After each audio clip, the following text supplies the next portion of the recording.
Any homework questions you want me to go over? Okay, well, let's just go through some rigid body examples. I'll do one or two, and then I'll put a couple of them up and give you time to work on them, and then I'll go through them so you can make sure that you're following the steps. Okay, so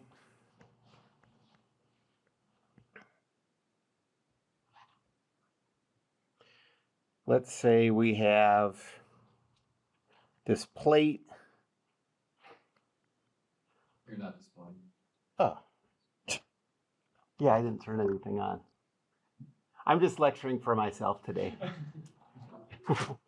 I just find this so fascinating.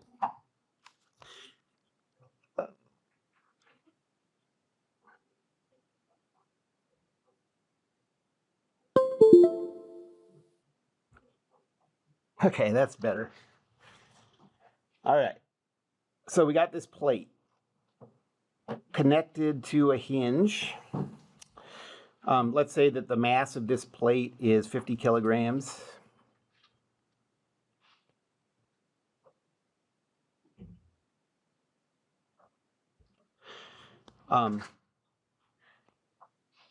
And let's say that this dimension is half a meter.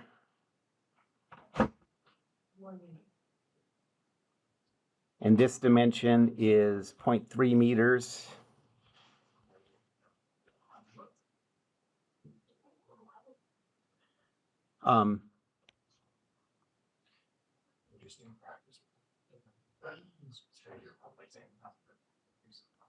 And that mass is supported by a pin joint on the left and a cable on the right. Okay?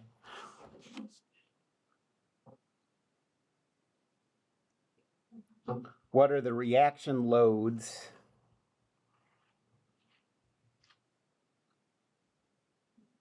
on this body? Okay, so this is rigid body statics, and you've done problems where you were given all the loads and some were unknown, but you knew the directions and stuff, and then you had to calculate the magnitudes of the components and stuff like that. This is more like the final version of a rigid body statics problem in 2D. You're not given the external loads. You have to find them from the type of joints that you have. Okay, so start with a free body diagram.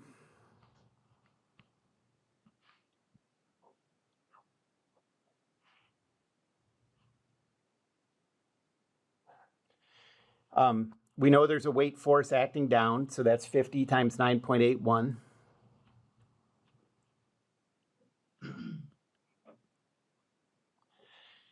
And now we have to think about the forces at the joints. This weight force acts at the center. It's the centroid, actually, the geometric center. For a rectangle, that just means in the middle along both axes. Okay, the cable force, that's the next easy one. Let's put that one in. So we know that that force is away from the chosen body along the cable. And now we have the pin joint. So you have to think about what type of motions are disallowed by that joint. Okay, so first let's think about translations. There are two degrees of freedom of translation. Is there any axis where okay, so first of all, you could just go back to the list I gave you yesterday and just use the free body diagrams that I gave you, but you're not going to always carry that with you and stuff. Really, a better approach would be to think about the motions that are allowed and disallowed, come up with, based on that, come up with what loads are applied, and then that list is just kind of like a backup. You know, you can check your work or whatever, but eventually you won't need a list like that. Okay, so for translation, can you find any axis where the point that's connected to that pin can translate? There's none, right? No matter what axis you choose, it can't translate at all. So we know that there is a total unknown force vector applied here. I'm going to write it like this. I'll just call it R. And now we'll think about the rotation. Is there a rotation if you're just thinking about that joint? You're not thinking about anything else going on to this body. You're just thinking about that joint connecting this body to the ground, you know, to the wall. Can that body rotate around that pin? Yes. Okay. It can't in its current setting, right? Because it has a cable attached to it and whatever. But you just have to think joint by joint. Okay. So if that cable wasn't there, this thing's in outer space just connected to that hinge, could that body rotate around the pin? The answer is yes. So there's no couple applied. Okay. There are only loads where motions are disallowed. Is everyone with me on that? Is anyone with me on that? Some people. Okay. So this is a complete free body diagram then. Okay, the second thing is, does it look like we're going to be able to solve for all of those loads? And how do you know? Well, this is a two-dimensional problem. How many equations do you get from Newton's laws from 1 2D rigid body? 3, that's right. You get 2 from Newton's second law, and you get 1 from the moment equation. Okay? So if we have 3 equations, the most we can solve for is 3 variables, and that's what we have there, so it's looking good, you know? It's still possible that some of your equations turn out to be linear multiples of other equations, and then, you know, maybe you can't solve for 3, but most of the time you can solve for 3 variables in a 2D problem. Okay, so now let's do the table, row, force, moment. We have to choose an about point. It doesn't matter where you choose it, but I guess I'll choose it here, okay? Because that's where the most unknown forces are. All right, and the first force. Let's do R. The row vector from the about point to the point where the force is applied, what's that in this case? 0, yep. The force is Rx, Ry. Take the cross product and you get 0. So that's the benefit of putting your about point where you have the most unknown forces. Though none of those unknown forces show up in the moment. Now the weight. What's the vector from the about point to where that force is applied? You have to go over 0.25 along positive x, and you have to go down 0.15.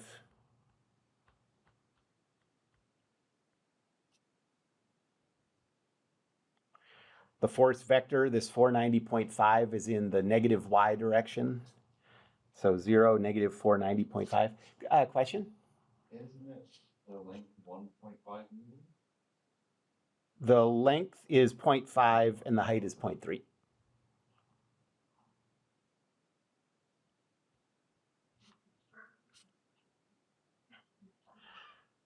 So that cross product is 2.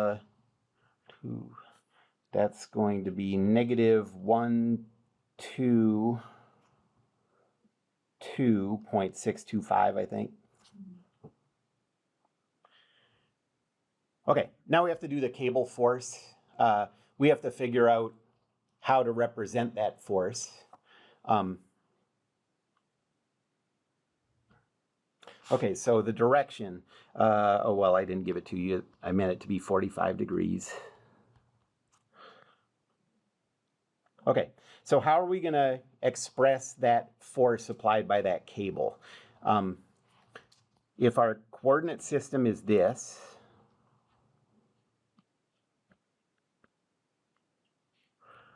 and our force is this way with a magnitude of t, this angle is 45. So that force vector is going to be t times the cosine of 45, t times the sine of 45. So 0.7071 t, 0.7071 t. The row vector from the about point to where the force is applied is 0.50.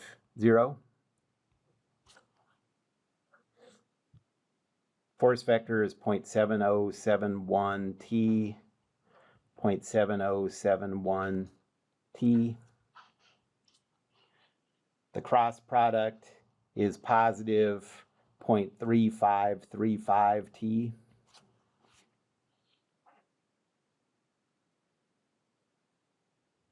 Any questions about any of those entries? Okay, so now we can go to Newton's laws. Newton's second law says we add up all the forces and set them equal to 0. So Rx, Ry, plus 0, negative 490.5,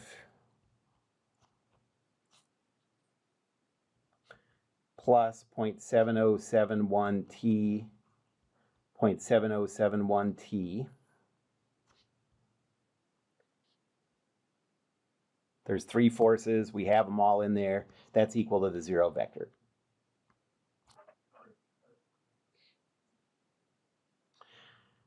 That's 2 equations for 3 unknowns, so we can't solve for anything yet.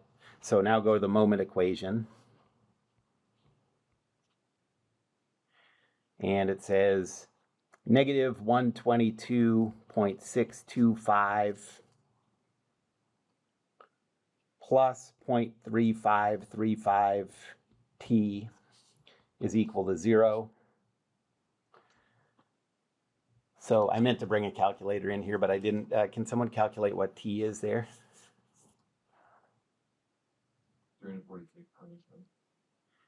346.27? 87.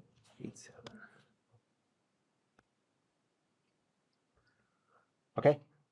And then Rx is negative 0.7071 times t, 346.87. And what do you get for that?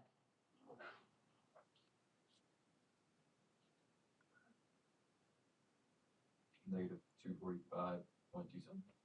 245.27. And then Ry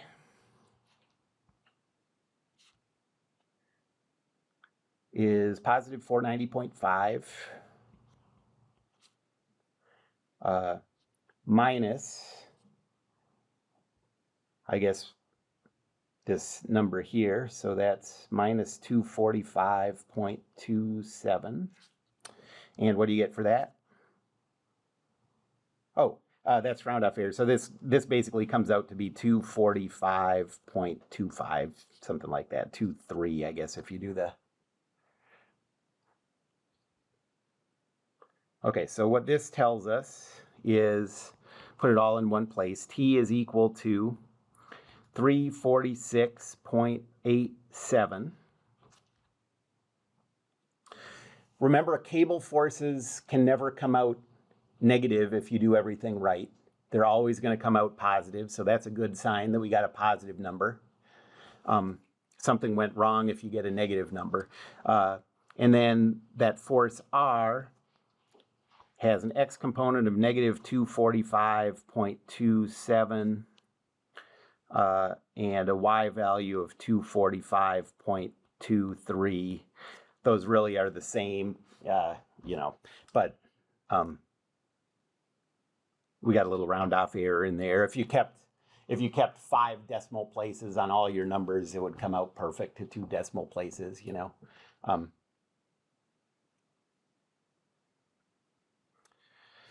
So let's think back about what this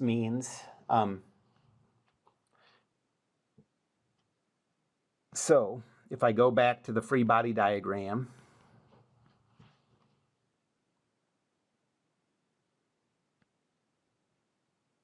we have the weight force of 490.5. We have a cable force like this with a magnitude of 346.87.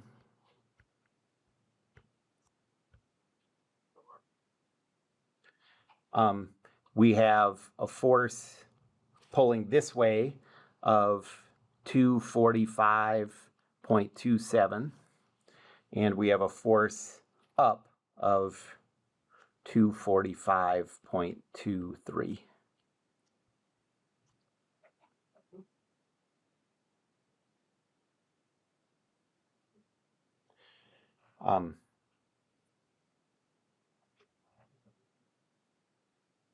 Which you could also write as this force right here is just this way with a magnitude of 346.87.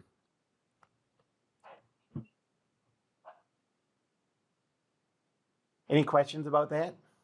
I mean, you can probably imagine like all the ways that this is going to be important for engineering. These forces are going to tell you how strong those joints have to be made, you know, maybe what material you're making them out of. They also, this is the starting point for calculating internal loads, which we'll do a little bit later, which is the first step in calculating, are you worried about this plate having fractures anywhere when it's put in this, you know, situation? Okay, let's do another one. No questions on that one?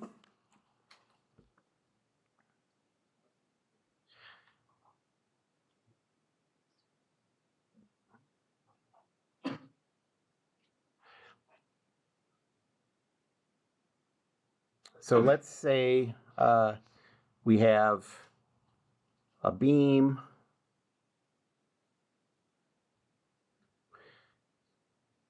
and at this end it's connected to a pin in a slot.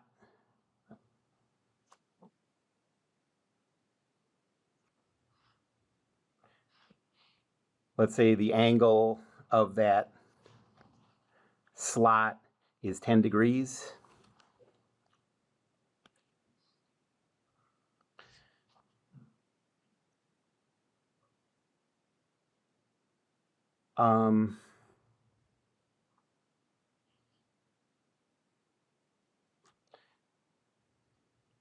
And let's say that there is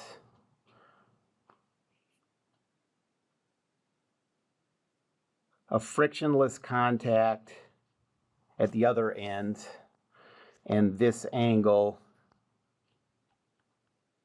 is 30 degrees.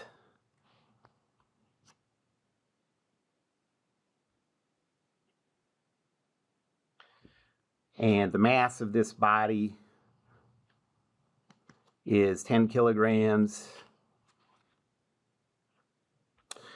And the length is, I don't know, let's say 1 meter.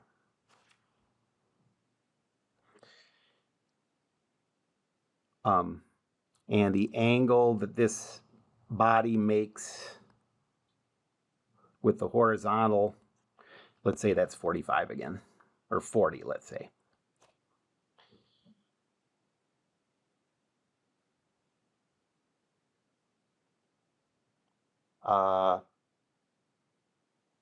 And we are going to need one more force in here. Let's say there's a cable attached to the center.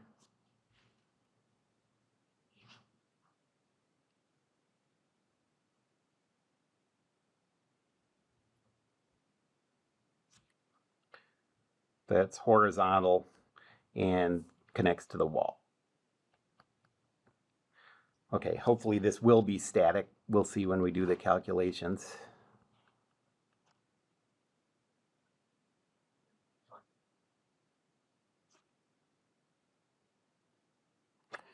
All right, so now there's going to be more trigonometry in this calculation. You know, we got to figure out what some of these unit vectors are.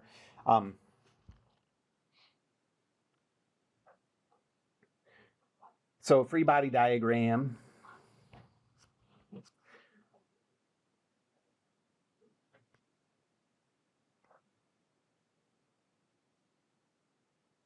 There's the body.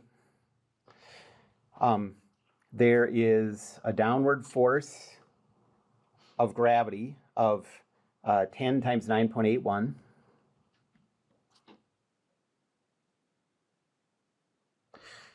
There's a cable force that's parallel to the cable away from the body.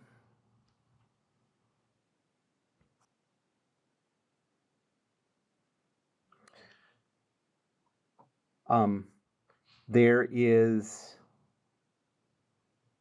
a force that's perpendicular to this slot. So these pin and slot joints, remember, think about the 3 degrees of freedom. So first, is there an axis where you can translate this thing? Yeah, it's free to translate along this direction, right? But it's not free to translate perpendicularly to it, okay? So there's nothing going on along this axis, but there is a force perpendicular to it, okay? That's disallowing that translation. And then can this thing rotate? It can around that pin, you know. I didn't bring the pin and slot joint with me, but so there's only going to be a force perpendicular to that slot. Anybody want more time to think through that? Again, you can just look at the list of joints that I gave you last time, but really it's best if you can get used to sort of thinking through these. Always think like first, can it translate anywhere? If it can, then there's no force in that direction. Try the direction perpendicular to it. In this case, it can't move perpendicularly to the slot. So we know there's a force perpendicular to that slot. And then anything can rotate around any pin, you know. Okay, so the second question is, what direction perpendicular to this slot is that force? So think about both directions, you know. Could we move this point where it's attached to the pin this way? No. Can we move it the other way? No, so it's arbitrary what direction we choose, okay? You could choose the exact opposite of this. I'm going to assume it's this way, but since it's arbitrary which way we choose, we can get positive or negative answers for this. So I'll call this RA.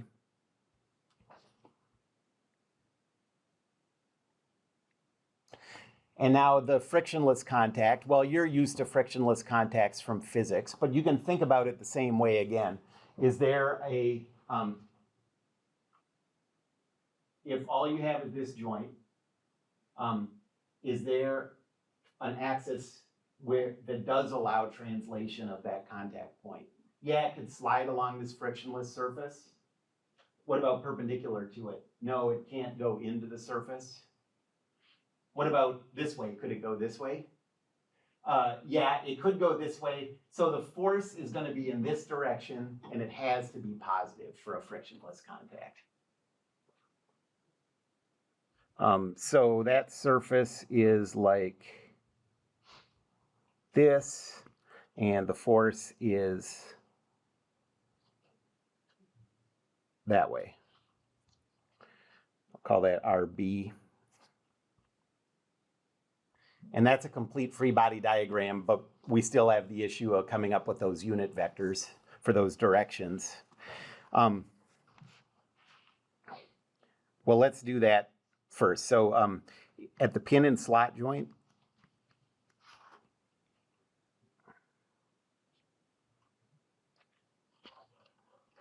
here's the coordinate system.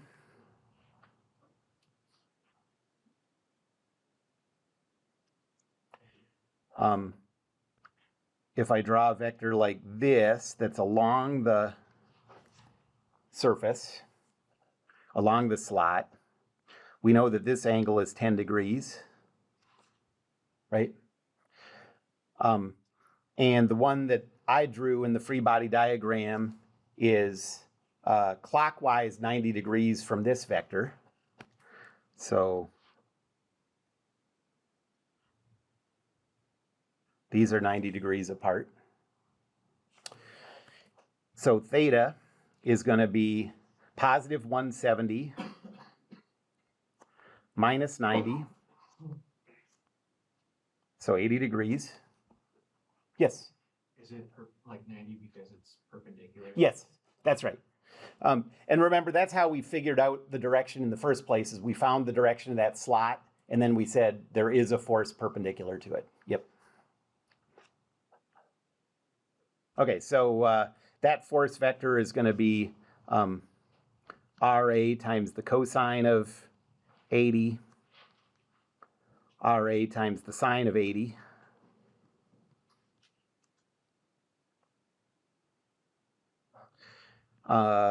So that is going to be 0.174. Is that right? What? Yeah. One. Okay, I'm going to call it this, just because I'm used to it. And then 0.985.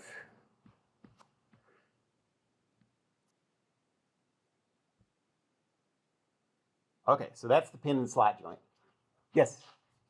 Why did you subtract the 90 from the theta? Isn't theta measured from the positive x-axis? Yeah, so I went, so I just went reference by reference to draw these vectors. So the way we found the direction of this is we said it's perpendicular to this line, okay? So I drew a vector that's parallel to that line that showed us directly the angle that's given for the slot. Are you with me on that? And then from there, we know that the force is perpendicular to the slot. So, and then once you have your vectors drawn, figure out the angle of this. Then the angle of this is 90, but it's clockwise. So counterclockwise 170, clockwise 90, and you're there. Any other questions?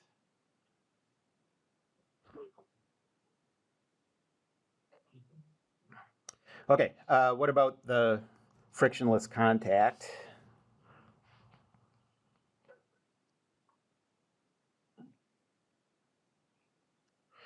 What do we know about that angle? Well, we'll draw the coordinate system.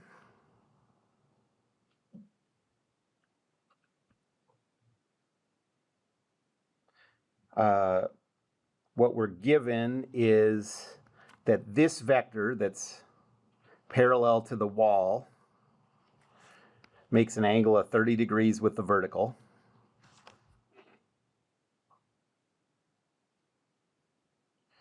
And the vector I drew is 90 degrees from that this way.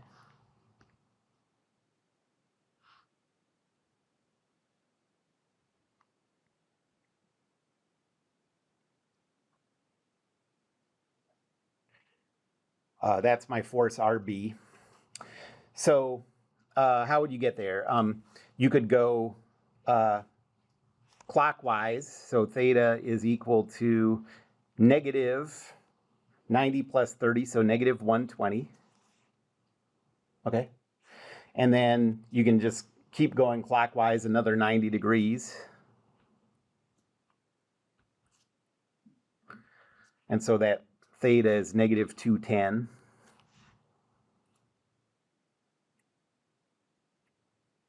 I mean, I could have also gone counterclockwise 180 plus 60, so plus 240 minus 90. And I would have gotten, yeah, 150. They add up to 360.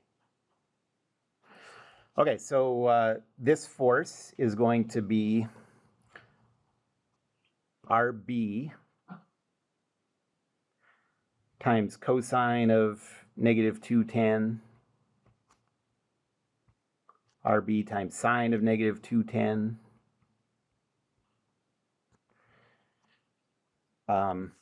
And you get, so that is negative 0.866 RB, positive 0.5 RB.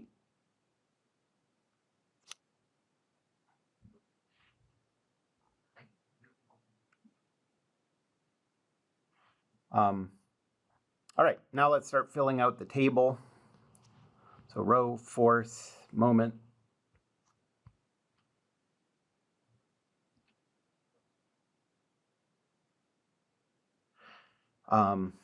So the first force, let's do the weight force.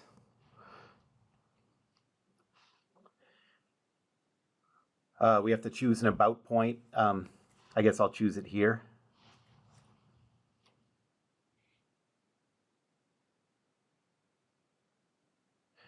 Okay, so the row vector for the weight force is the vector from that about point to the middle of the object. The whole thing has a length of 1. So to get to the middle, it's a length of 0.5. So that row vector is going to be 0.5 times cosine and sine of 40. Everyone with me on that?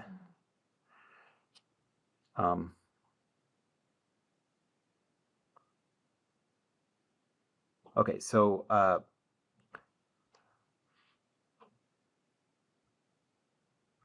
0.5 times cosine and sine of 40 is 0.383, and then 0.321.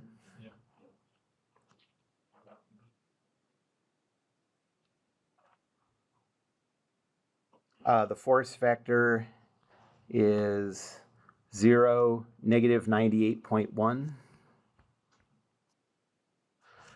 And so what do you get? 0.383 times 98.1.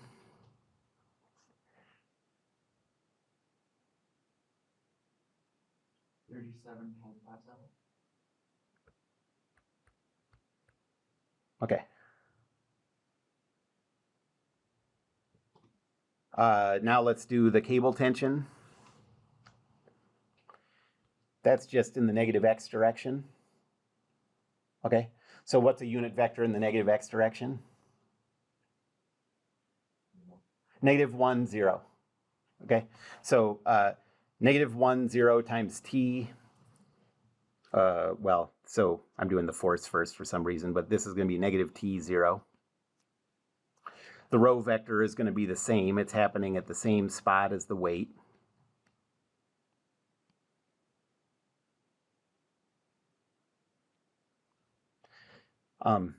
And so the cross product is positive 0.321 t.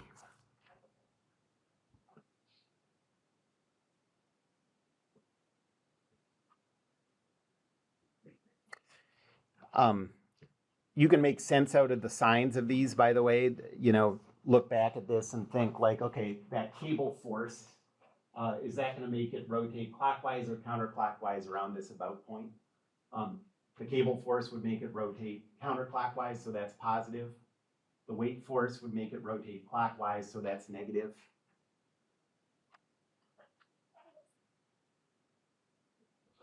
Okay, so now, well, let's do the force RA.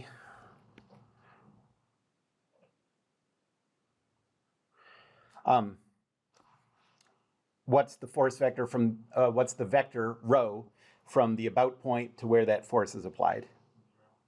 Yep, 0. And RA is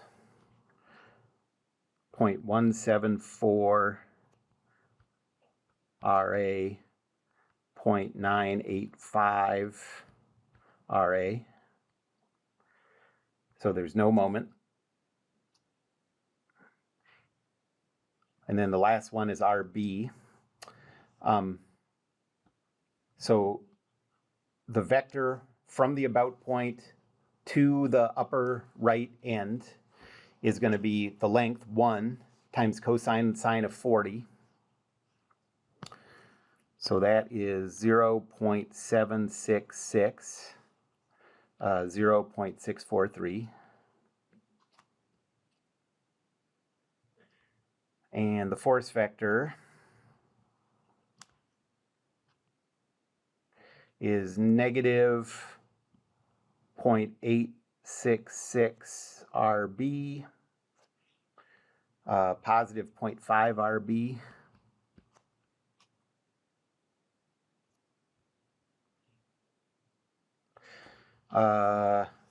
And so that cross product is this times this minus this times this. Can someone do that for me?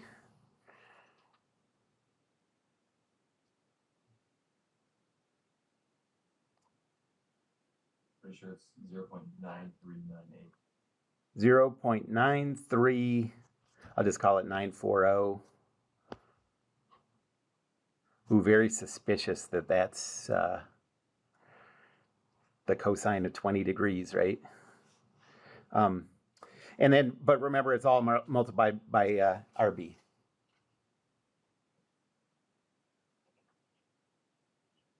Okay, so now we got the table filled out, 4 forces and their corresponding moments. So now we can go to Newton's second law. We have 0, negative 98.1, plus negative t 0, plus 0.174 RA, 0.985 RA,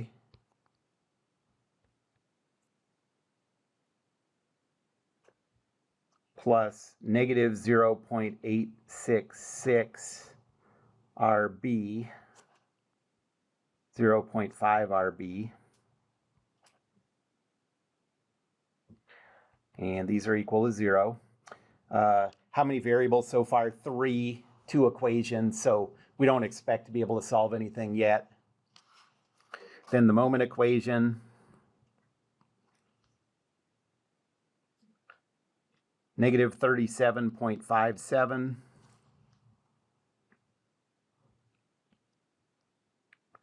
plus 0.321 t, plus 0, plus 0.940 RB is equal to 0.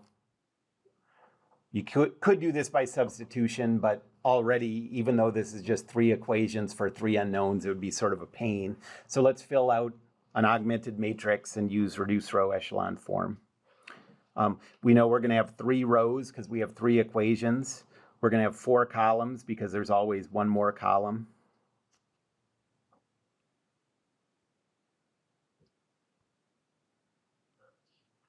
So these are the 3 equations, 1, 2, 3.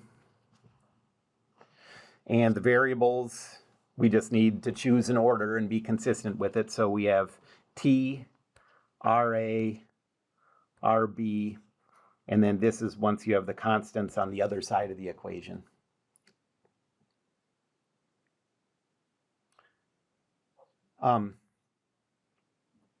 So equation 1, T's, so I'm using the X equation from Newton's second law. T's, we have negative 1. RA's, we have 0.174. RB's, we have negative 0.866. And constants, 0.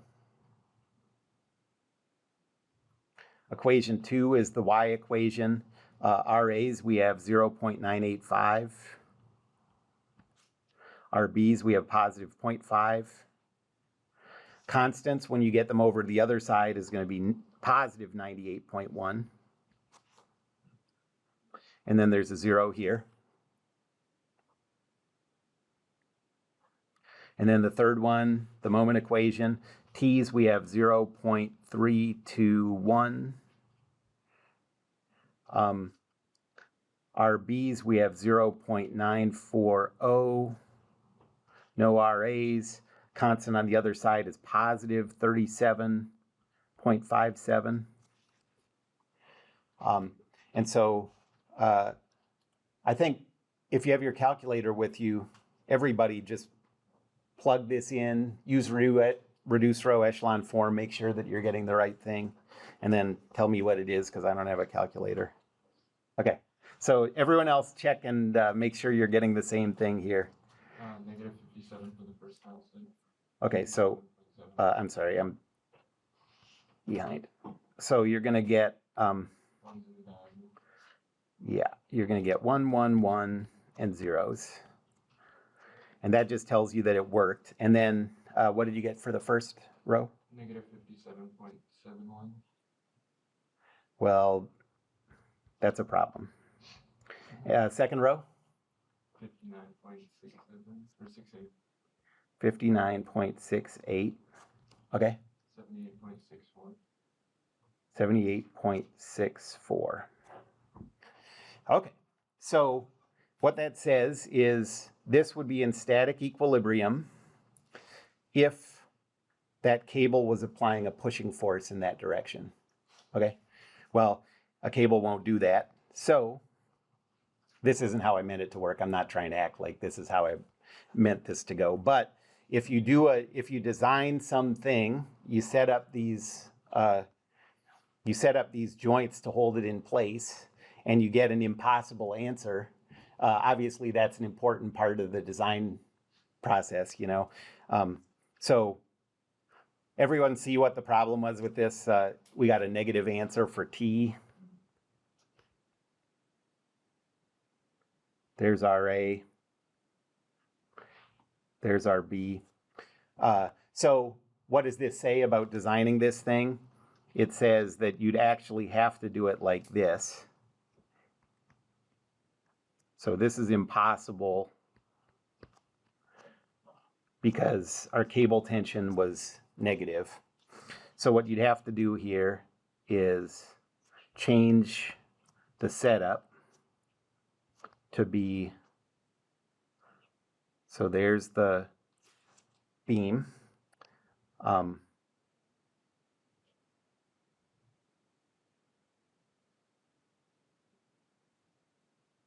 There's the pin and slot joint.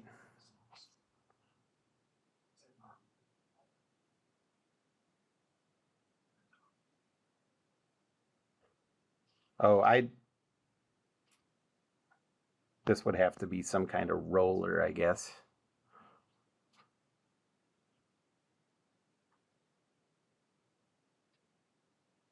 In order for that angle to be 30. But then the thing that I was gonna say is this cable would have to go the other way. Is that because the force of the pin slot was up instead of down? Let's see. Why would that be? When they do up instead of down, isn't that pin and slot going to experience the force on the bottom side? Oh, 30. Oh, did I hold on a second. Let me make sure these angles are right. 210. Oh, I did do that right. I'm just thinking about it wrong here. This shouldn't be 30 degrees. This should be 60 degrees.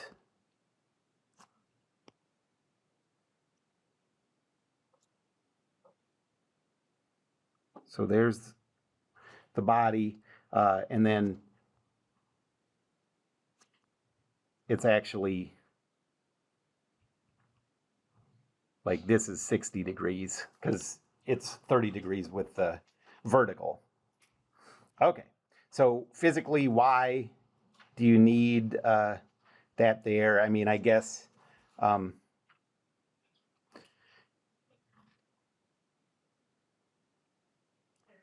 you just need to have, in order for it to come out in equilibrium, you need a net force from these two things that's pushing that direction. And so you need to counteract that with a force going to the right. I mean, I guess that's why.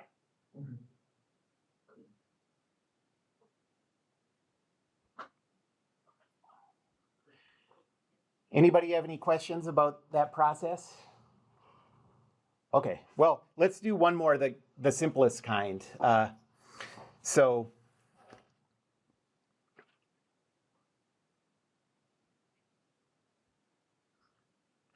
let's say that we have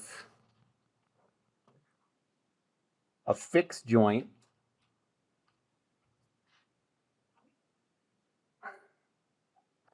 the mass of this thing is 20 kilograms. The length is 2 meters. And there's a downward force applied of 500 newtons and a horizontal force of 300 newtons.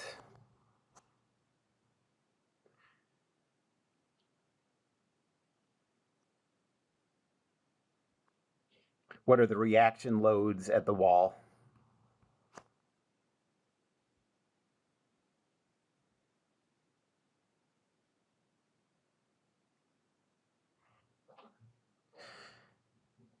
A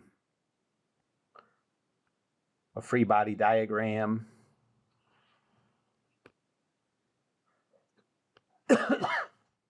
We have the weight force at the middle of 196.2. We have, I'm going to write this whole thing as a single force vector because they're acting at the same point. That is positive 300 for the x component and a negative 500 for the y component. And now the fixed joint at the end, that doesn't allow any motion at all. So there has to be two components of a force and a couple.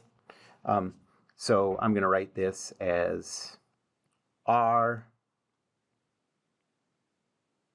and then a couple this way. I'll call it MR for reaction moment.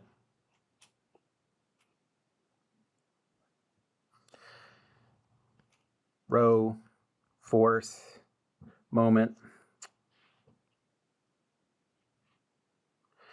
I'm going to put the about point here because that's where our two unknown forces are. So for the force R, the about point is 0. The force is Rx, Ry. Cross product is 0. Then for that couple MR, these don't matter. It's 0 force, and we don't care about the about point. We don't care about the row vector because couples apply the same moment no matter what your about point is. So this is just MR.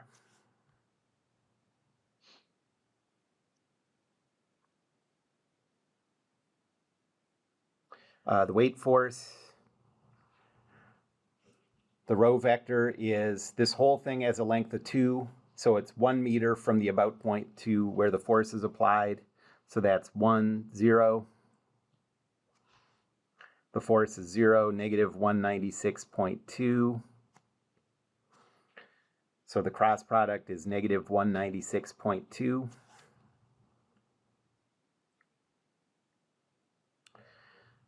And then the force on the right end.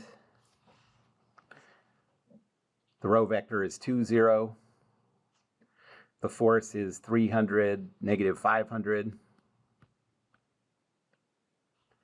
Cross product is negative 1,000.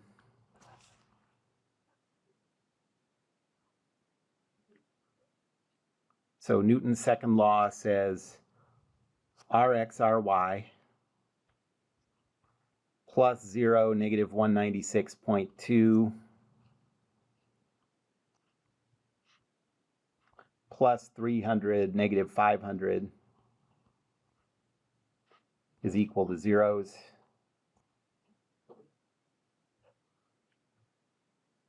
The moment equation says MR minus 196.2 minus 1,000 is equal to 0. So MR, just straight from the moment equation, is equal to positive 1196.2 Newton meters.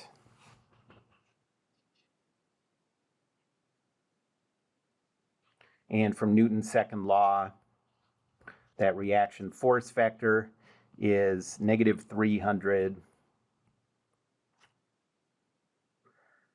positive 696.2. And that's Newton's.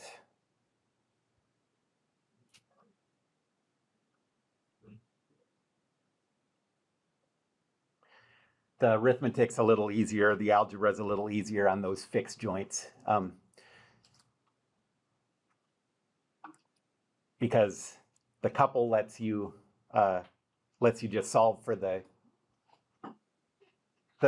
moment equation lets you just solve for the couple directly, and then you can just directly solve for the force. Okay, any questions about that? So I'm gonna just keep assigning problems like this, and we are gonna have a quiz next week. I think I said Fridays are when our quizzes are, so I'll put it on D2L too, but maybe start glancing back over your notes, be ready for that. All right, that's all. Yeah. Okay.